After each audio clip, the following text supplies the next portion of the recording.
Hello friends, मेरा नाम है उत्कर्ष श्रीवास्तव। दोस्तों, मैं आप सब लोगों का बहुत बहुत स्वागत करता हूं आपके चैनल हक्कानी रिएक्शन में। दोस्तों, आज की वीडियो में हम लोग बात करने वाले हैं एक साइंस वीडियो के ऊपर। दोस्तों, वीडियो का टाइटल रहने वाला है biggest explosion of 2024 visible through the naked eye. दोस्तों, इस वीडियो में आपको जानने को मिलेगा कि बिगेस्ट एक्सप्लोजन है 2024 का, जिसके बारे में हमको जानने को मिलेगा।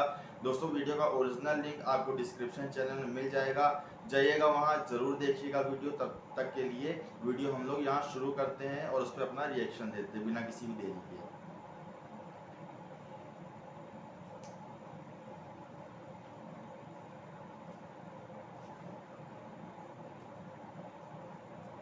ये once in a lifetime opportunity होने वाली है पृथ्वी पर रहने वाले सभी इंसानों के लिए। ऐसी चीज देखना हमें इस जिंदगी में सिर्फ एक ही बार नसीब होने वाला है, सो इसे बिल्कुल भी मिस मत करना।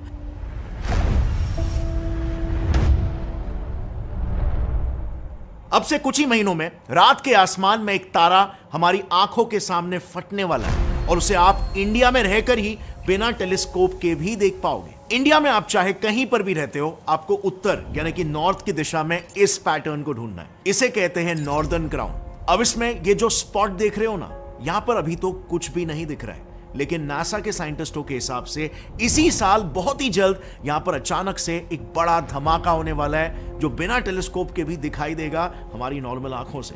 यह धमाका, कैन यू बिलीव इट, करीब 2 से 3 दिनों तक लगातार ऐसा दिखने वाला है एंड देन अगले 80 सालों के लिए ये फिर से गायब हो जाएगा, only to return in the future after 80 years again. और इसीलिए मैंने ऐसा कहा, पृथ्वी पर आज जितने भी लोग जिंदा है, मोस्ट प्रोबेबली ये इकलौता मौका होने वाला है इसे खुद अपनी आंखों से देखने का। बट आखिर एक ऐसा तारा जो इतना डिम है, वो सडनली ब्राइट फ्लैश के साथ कैसे फट सकता है? इस प्रोसेस को तो सालों लगते हैं ना। लास्ट टाइम जब ऐसा कुछ हुआ था इन द ईयर 1600, तब 18 महीनों तक रात का आसमान ऐसा हो गया था मानो आसमान में एक नहीं बल्कि 2 वीनस मौजूद है। So I will ask you again, ये तारा पर्टिकुलरली इतना तीव्र और हिंसात्मक आखिर क्यों है? और याद है मैंने कहा था 80 साल बाद ये वापस से फटने वाला है, तो आखिर कैसे ये स्टार एक बार फटकर फिर से वापस से लौटता है और फिर से दोबारा फटता है? ऐसे कैसे भाई? ऊपर से साइंटिस्ट तो ये भी कह रहे हैं कि इस एक्सप्लोजन की मदद से पृथ्वी पर जीवन की शुरुआत आखिर कैसे हुई थी, हमें इसके बारे में भी पता चल सकता है। मगर आखिर कैसे एक एक्सप्लोजन जो कहा जा रहा है अब से एटलीस्ट 3 महीने बाद होने वाला है, वो उस जीवन की प्रक्रिया से आखिर कैसे कनेक्टेड हो सकता है जो हमारे पृथ्वी पर एटलीस्ट आज से 3 बिलियन साल पहले शुरू हुई थी? इन सभी सवालों के जवाब काफी इंटरेस्टिंग है और इन्हें जानने के लिए ना हमें समय में थोड़ा सा पीछे जाना पड़ेगा, इन द ईयर 1866, जब इस एक्सप्लोजन के सुराग एक साधारण से रेलवे मैन की पर्सनल डायरी में दर्ज हो रहे थे।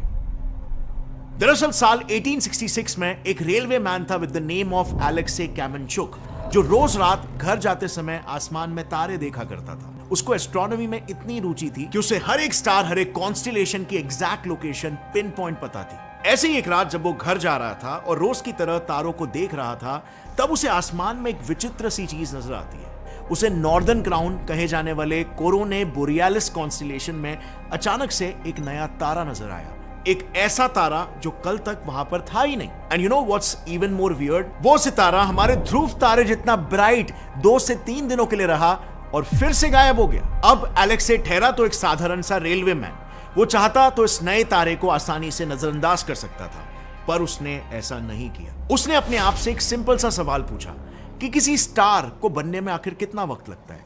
वेल, एटलीस्ट मिलियन साल, और उसके एटलीस्ट 7 से 10 बिलियन साल बाद वो सितारा मरता है। तो फिर इसमें ऐसा क्या अलग है कि यह सितारा बस सिर्फ एक दिन में बनकर 2 से 3 दिनों बाद फट गया?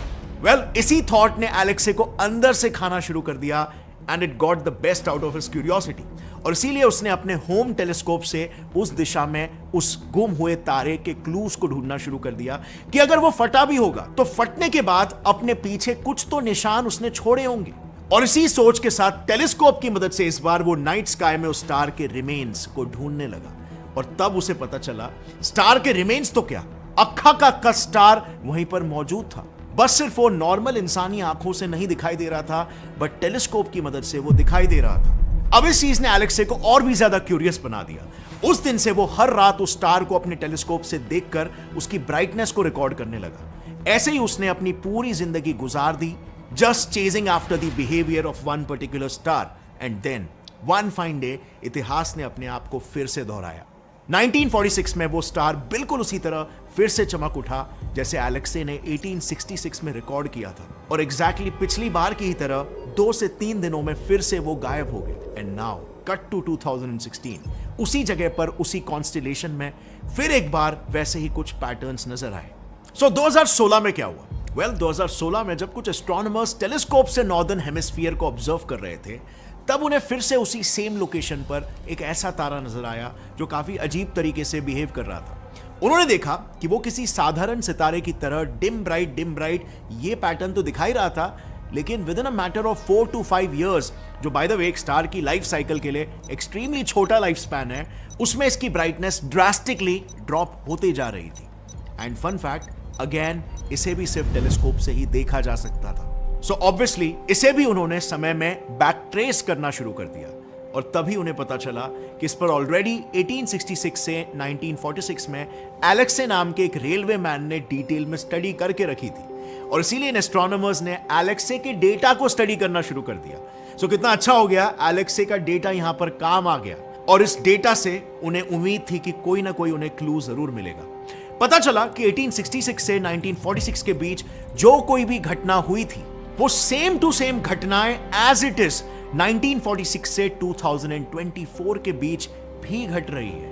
And the most weird part is कि दोनों ही केसेस में एग्जैक्टली 80 सालों का ही गैप है। सो अब सवाल यह आता है कि एलेक्से के डेटा से इन एस्ट्रोनॉमर्स ने क्या इंटरप्रेट किया, उन्हें आखिर क्या वो खुफिया जानकारी मिली जिसके मदद से वो ये प्रेडिक्शंस कर पा रहे।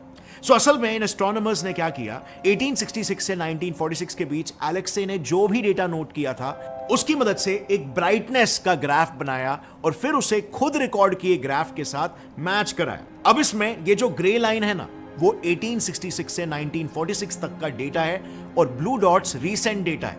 इसमें आप क्लियरली देख सकते हो कि दोनों भी डेटा ऑलमोस्ट एक दूसरे से परफेक्टली मैच हो रहा है। पर उसके बाद अचानक से 1946 में उस स्टार की ब्राइटनेस ड्रास्टिकली बढ़ गई है, यानी कि करंट टाइम्स में 1946 जैसा ही वही पीक इस बार फिर से 2024 में भी दिखेगा। इसका मतलब जो धमाका कई साल पहले एलेक्से को दिखा था वही एग्जैक्ट धमाका देखने का मौका आज हमारी जनरेशन को भी नसीब होगा। दरअसल साइंटिस्टों को पता चला ये धमाका जहां पर होने वाला है वो एक सिंगल स्टार नहीं बल्कि 2 स्टार से बना एक बाइनरी सिस्टम है जिसका नाम है टी कोरोने बोरियालिस या शॉर्ट में TCRB। इस स्टार सिस्टम में जो स्टार है वो है एक व्हाइट ड्वार्फ, यानी कि एक ऐसा सितारा जो हमारे सूरज जैसे सितारे के मरने पर बनता है, और दूसरा सितारा है रेड जायंट स्टार जो बेसिकली बस एक बूढ़ा तारा होता है। अब इस स्टार सिस्टम की सबसे खास बात क्या है पता है? ये दोनों सितारे एक दूसरे से इतने करीब चक्कर लगाते हैं कि इनके बीच की दूरी लिटरली सूरज से मर्क्यूरी जितनी दूरी है। इसकी वजह से ये व्हाइट ड्वार्फ इस रेड जायंट के सबसे बाहरी लेयर को अपने ग्रेविटी की मदद से अपने तरफ खींच रहा है, जिससे उस व्हाइट ड्वार्फ के इर्द गिर्द मैटर की ऐसी एक्रीशन डिस्क बन रही है। इससे उस डिस्क का वजन इतना बढ़ जाता है कि उसमें मौजूद मैटर एक दूसरे पर दबाव डालना शुरू करते हैं। इसी कंटीन्यूअस दबाव से एक पॉइंट ऐसा आता है कि डिस्क का तापमान बढ़ने लगता है और इससे स्टार के कोर में न्यूक्लियर फ्यूजन की शुरुआत हो जाती है। अब जैसे ही फ्यूजन की शुरुआत होती है वो व्हाइट ड्वार्फ बाहर एनर्जी फेंकने लगता है और इसी फ्यूजन से निकलने वाली एनर्जी की वजह से वो व्हाइट ड्वार्फ एक बड़े धमाके के साथ अपनी सारी एनर्जी को बाहर फेंकता है। इस पॉइंट पर TCRB पहले के मुकाबले 5 गुना ज्यादा ब्राइट हो जाता है, जिसकी वजह से वो हमें पृथ्वी से बिना टेलीस्कोप के चमकता हुआ नजर आता है। अब ऐसे फिनोमिनान्स बहुत ही इंटरेस्टिंग होते हैं और इन्हें एस्ट्रोनॉमर्स नोवा कहते हैं। इनफैक्ट इसी वजह से 1866 में एलेक्से को अचानक एक दिन वो बिना टेलीस्कोप के दिखाई दिया था। सो अब वहां पर एग्जैक्टली क्या हो रहा है ये तो हम समझ गए, but still the question remains कि स्टार का फटना यानी कि उसका अंत, ऐसे में इस स्टार को तो 1866 के बाद से हमेशा हमेशा के लिए दिखना बंद हो जाना चाहिए था, पर ऐसा नहीं हुआ। लाइक वी डिस्कस 1946 में वो फिर एक बार आसमान में नजर आया और अभी फिलहाल 2024 में फिर से दिखने वाला है। तो आखिर ये तारा फटकर भी बार बार बच कैसे जाता है? तो देखो दोस्तों, ये जो धमाका होता है ना हर 80 साल में एक बार, वो एक प्रकार का नोवा एक्सप्लोजन है। और वो जो एक्सप्लोजन होते हैं ना जिसमें एक स्टार फटकर तबाह हो जाता है, उन एक्सप्लोजन को हम सुपरनोवा कहते हैं। अब ये नोवा एक्सप्लोजन सुपरनोवा एक्सप्लोजन से अलग कैसे होते हैं और फट के भी ये जिंदा कैसे बच पाते हैं, उसके लिए काइंड ऑफ वही मैकेनिज्म जिम्मेदार है जो कि एक प्रेशर कुकर की सीटी में होता है। मतलब इसमें मास को उस हद तक जमा नहीं होने दिया जाता कि न्यूक्लियर फ्यूजन से बढ़ रहा प्रेशर एक्सट्रीम लेवल तक चला जाए और स्टार पूरी तरीके से फट जाए। इंस्टेड एक कुकर की सीटी कैसी होती है कि हर कुछ इंटरवल में प्रेशर रिलीज करती है, बस उसी तरह यहां पर भी कुछ इंटरवल्स में प्रेशर रिलीज होता है जो हमें ब्राइट फ्लैश के रूप में दिखाई देता है और वो ब्राइट एनर्जी आसपास के खाली स्पेस में डिसिपेट हो जाती है, जिसके रिलीज होने के बाद फिर से एक बार वो तारा दिखना बंद हो जाता है क्योंकि वो डिम हो गया। यही वजह है कि ये स्टार 1866 के बाद वापस से 1946 में दिखा और अब 2024 में एक और बार दिखने वाला है। पर एक सवाल यहाँ पर दिमाग में आता है कि यूनिवर्स में तो ऐसे लाखों तारे आए दिन डिम ब्राइट होते रहते हैं, कहीं तो फटते भी रहते हैं, तो फिर इस एक पर्टिकुलर स्टार को 160 सालों से स्टडी क्यों किया जा रहा है, उस लेवल तक कि उसके ब्राइटनेस के ग्राफ्स तक बनकर रेडी है। ये स्टार, ये फिनोमिनन आखिर बाकी सभी से इतना अलग क्यों है? And well, that is because NASA believes इससे हम हमारे पृथ्वी पर जीवन की शुरुआत कैसे हुई थी इस गुत्थी को सुलझा सकते हैं। And now at first glance इन दोनों के बीच में आपको कोई भी कनेक्शन नजर नहीं आ रहा होगा क्योंकि ये स्टार लिटरली हमसे 3000 लाइट ईयर्स दूर है, तो ये हमारे पृथ्वी के जीवन के साथ कैसे जुड़ा हो सकता है? तो देखो, नासा का कहना है कि स्पेसिफिक स्टार ने हमारे पृथ्वी पर डायरेक्टली जीवन को जन्म नहीं दिया, लेकिन अब तक जितनी भी रिसर्चेस हुई है वो सब यही बताती है कि कार्बन, नाइट्रोजन और ऑक्सीजन, ये जो छोटे एलिमेंट्स है ना, ये ज्यादातर सिर्फ ऐसे ही नोवा एक्सप्लोजन से ही बनते हैं। जो सुपरनोवा एक्सप्लोजन होते हैं उसमें एनर्जी इतनी ज्यादा बढ़ जाती है कि न्यूक्लियर फ्यूजन से उसमें आयरन, जिंक, गोल्ड जैसे बड़े और हेवी एलिमेंट्स बनते हैं। यानी कि इसका मतलब साफ है, आज हमारा सोलर सिस्टम जहां पर है वहां पर आज से कई बिलियन सालों पहले ऐसा ही कोई स्टार सिस्टम रहा होगा जिसमें कई नोवा एक्सप्लोजन्स हुए होंगे, जिसने कार्बन, नाइट्रोजन और ऑक्सीजन जैसे लाइफ फॉर्मिंग एलिमेंट्स बाहर फेंके, जो सोलर सिस्टम और पृथ्वी के बनने के बाद हमारे शरीर का हिस्सा बने। सो काइंड ऑफ इस बात की गहराई को अगर आप थोड़ा समझोगे ना, तो आपको पता चलेगा ये ब्रह्मांड कितना वियर्ड है। इन सितारों का फटना और मरना जरूरी है ब्रह्मांड में जीवन के पनपने के लिए। इनसे निकले नॉन लिविंग एलिमेंट्स आपस में एक सेट पैटर्न में जुड़कर डीएनए, आरएनए और प्रोटीन जैसे जीवित मॉलिक्यूल्स को जन्म देते हैं। बट देन ये तो हुआ सिर्फ एक ही पहलू, there is more to it. NASA के साइंटिस्टों का यह कहना है कि हमारा ब्रह्मांड कितनी तेजी से एक्सपैंड हो रहा है, यह भी नोवा एक्सप्लोजन से पता लगाया जा सकता है, and that too with more accuracy than we already have. अब ये कैसे? तो देखो, इसे एक आसान सी एनालॉजी से समझते हैं। सपोज दो मोबाइल फोन्स है और दोनों की फ्लैशलाइट इक्वली ब्राइट है, तो अब मैं जैसे ही एक फोन को आपसे दूर लेकर जाऊंगा, आपको कैसे पता चलेगा कि वो दूर गया है? ऑब्वियसली आपको उसकी फ्लैशलाइट दूसरे मोबाइल के फ्लैशलाइट के कंपैरिजन में डिम दिखने लगेगी। और यही डिमिंग अगर कंटिन्यूअसली बढ़ती जा रही है तो इसका मतलब क्या है? वेल, वो ये कि आप वो first mobile phone and then वो सेकेंड मोबाइल फोन, इन तीनों के बीच का डिस्टेंस बढ़ रहा है, राइट? यानी कि यूनिवर्स के कॉन्टेक्स्ट में ब्रह्मांड एक्सपैंड हो रहा है। अब ब्रह्मांड को एक्सपैंड करता कौन है? Dark energy, right? सो इसीलिए नासा का मानना है कि सारे नोवा एक्सप्लोजन्स जो हमेशा सेम ही लेवल की ब्राइटनेस को दिखाते हैं, इनकी मदद से हम यूनिवर्स के एक्सपेंशन और डार्क एनर्जी के सीक्रेट्स को ज्यादा एक्यूरेटली समझ सकते हैं। ये डार्क एनर्जी जो आज तक ब्रह्मांड की सबसे बड़ी मिस्ट्री रही है, उसे हम समझ सकते हैं इन नोवा एक्सप्लोजन्स की मदद से। और ये सब कुछ हो पा रहा है जस्ट बिकॉज आज से कुछ ही साल पहले एक मामूली से रेलवे मैन ने एक नॉट सो मामूली सा सवाल पूछा अपने आप से कि कल तक तो यहां पर कोई स्टार नहीं था, आज अचानक से एक स्टार कैसे आ गया और कुछ ही दिनों में ये स्टार कैसे फट चुका? And once again I would love to emphasize this, किसी बड़े साइंटिस्ट ने नहीं बल्कि एक साधारण से रेलवे मैन ने, जिसके अंदर बस जी भर के क्यूरियोसिटी भरी थी। And that my friends is science for you. कैसे एक छोटा सा सवाल साइंस की दुनिया में कितना बड़ा कंट्रीब्यूशन ला सकता है, इनफैक्ट कर सकता है क्या, अब तक करते आया है। निकोला टेस्ला के समय में चीजें सिर्फ डीसी करंट पर चला करती थी जो ज्यादा दूर तक ट्रैवल नहीं कर सकती थी, लेकिन टेस्ला ने सिर्फ एक सवाल अपने आप से किया कि डीसी करंट में ऐसी क्या दिक्कत है जिसकी वजह से वो दूर तक ट्रैवल नहीं कर सकती, और इसी के जवाब में उन्होंने इन्वेंट किया एसी करंट, जिसकी मदद से आज आपका टीवी, आपका फ्रिज, आपका कंप्यूटर सब कुछ चल रहा है। देन चार्ल्स डार्विन जब वो गैलापागोस आइलैंड गए थे, तब उन्होंने देखा कि एक ही आइलैंड पे दो पंछी रहते हैं लेकिन उन दोनों की चोंच अलग है, ऐसा क्यों? एंड बस इसी फंडामेंटल सवाल से उन्होंने कुछ ही सालों में पूरी थियरी ऑफ एवोल्यूशन ही इजाद कर दी, जो आज बच्चा बच्चा जानता है। ऑल्सो न्यूटन, जिन्होंने यह सवाल पूछा कि आखिर सब चीज नीचे ही क्यों गिरती है। एंड एज अ रिजल्ट आज space industry, construction industry, telecommunication sector, जो स्पेस में उड़ रहे हैं, कम्युनिकेशन सैटेलाइट्स पर हेवीली डिपेंडेंट है, ये आज सब कुछ फंक्शन और ग्रो कर पा रहे हैं। और यही तो है एक साइंटिफिक माइंडसेट, एक cause and effect based thinking framework, कि हर वो घटना जो आपको समझ में नहीं आ रही है, उसके पीछे कॉज एंड इफेक्ट ढूंढने की कोशिश करो, उसके पीछे सवाल पूछो कि ऐसा क्यों, और उस मिसिंग नॉलेज गैप को पूरा करने की कोशिश करो।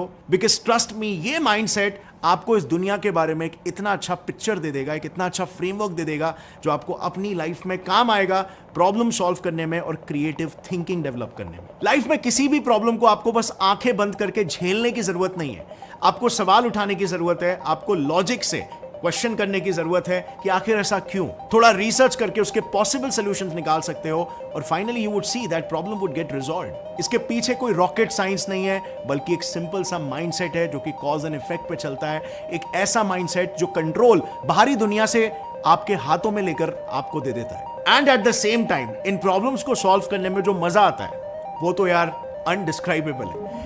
ऐसी एक अनसुलझी पहेली है सैटर्न और उसके रिंग्स को लेकर भी। एस्ट्रोनॉमर्स के मुताबिक सैटर्न के रिंग्स गायब हो रहे हैं, something that is very concerning. Saturn हमें मार्च 2025 तक कुछ ऐसा दिखने वाला है, पर आखिर अचानक से यूं सैटर्न के साथ ऐसा क्या हो रहा है? क्या वहां पर कुछ ऐसी गतिविधियां हो रही है जो कि वैज्ञानिक दृष्टिकोण से काफी अननेचुरल है? अगर आपको इसके पीछे का रीजन पता है तो नीचे कमेंट्स में जरूर लिखना, और अगर नहीं पता तो मैंने एक पूरा वीडियो टोटली इसके ऊपर बनाया है जो आप यहां पर क्लिक करके देख सकते हो।